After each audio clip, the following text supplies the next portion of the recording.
Good morning, Shri Swami Samarth. Welcome to mini blog.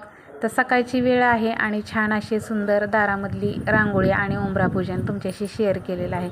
तर ही रांगोळी जी काढलेली आहे ना, ती तुम्हाला एखाद्या दुसऱ्या ब्लॉगमध्ये पाहायला मिळेल.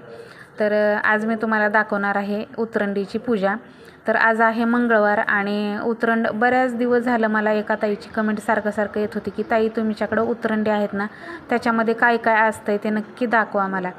तर त्यांच्यासाठी मी आजचा मस्त असा सुंदर व्हिडिओ आहे, कारण मला उतरंडी साफ करायच्याच होत्या त्यामुळे. तर इकडं आमची सोना आलेली आहे आणि तिची पूजा वगैरे करून घेते आणि त्यानंतर मला देवपूजा करायची. उतरंडी वगैरे सगळ्या घासून ठेवलेल्या आहेत ऑलरेडी मी. आता तुम्हाला दाखवते ताईंनो, ह्या उतरंडी ज्या आहेत ना घासायला काढलेल्या आहेत. तर बघू शकताय तुम्ही, खूप दिवस झाले ह्याच्यातलं धान्य मला बदलायचं होतं. पौर्णिमेला बदलणं झालं नाही, कारण त्या दिवशी गुरुपौर्णिमे दिवशीच बदलायचं होतं. तर आज बदलते आणि घाण पण बऱ्याच झाल्यात. तर बघू शकताय उतरंडीमध्ये आपल्या काय काय आहे. तर गहू आहेत, तांदूळ आहेत, त्यानंतर धने आहेत आणि हळदी आणि कुंकू. तर हे सगळं कशासाठी भरलेलं असतं, आपल्या घरामध्ये अन्नधान्याची कधीही कमतरता भासू नये यासाठी आपण देवघरामध्ये धान्य पुजायचं. तर त्याच्यासाठी ह्या छोट्या छोट्या मार्केटमध्ये उतरंडी मिळतात. त्याच्यामध्ये आपलं थोडं थोडं धान्य टाकून ठेवायचं आणि महिन्यातनं एखाद्या पौर्णिमेला बदलायचं. तर मी पौर्णिमे दिवशी बदलत असते. आता मी सगळ्या उतरंडी घासून घेतलेल्या, सगळ्या स्वच्छ केलेल्या आहेत.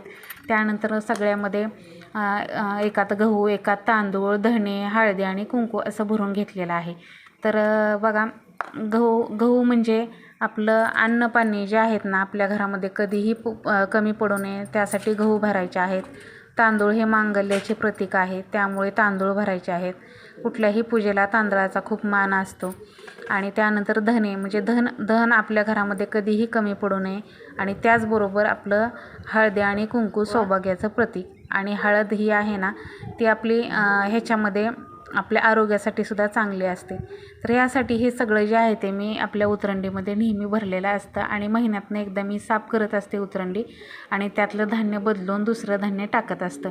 आता ह्याच्यामध्ये धान्य भरलेलं आहे ना, तर ते काय करायचं म्हणजे ज्यावेळेस बदलतो आपण, तर ते धान्य उरलेलं काय करायचं त्याच्यातलं. जर धान्याला कीड वगैरे लागलेली नसेल तर ते आपल्या वापरण्यात घ्यायचं. आणि धने जे आहेत ते सुद्धा बघा, आपण त्याची धणा पावडर करून ठेवू शकतो भाजून वगैरे. आणि हळदी कुंकू मी आपल्या पंचपाळामध्ये भरते. तर अशा पद्धतीनं ते धान्य जे आहे ना, ते वेस्ट घालवायचं नाही. आणि जर खूप कीड लागलेली असेल तर ते पक्ष्यांना खाऊ घालायचं, ते पण धुवून खाऊ घालायचं. तर अशा पद्धतीनं असतं.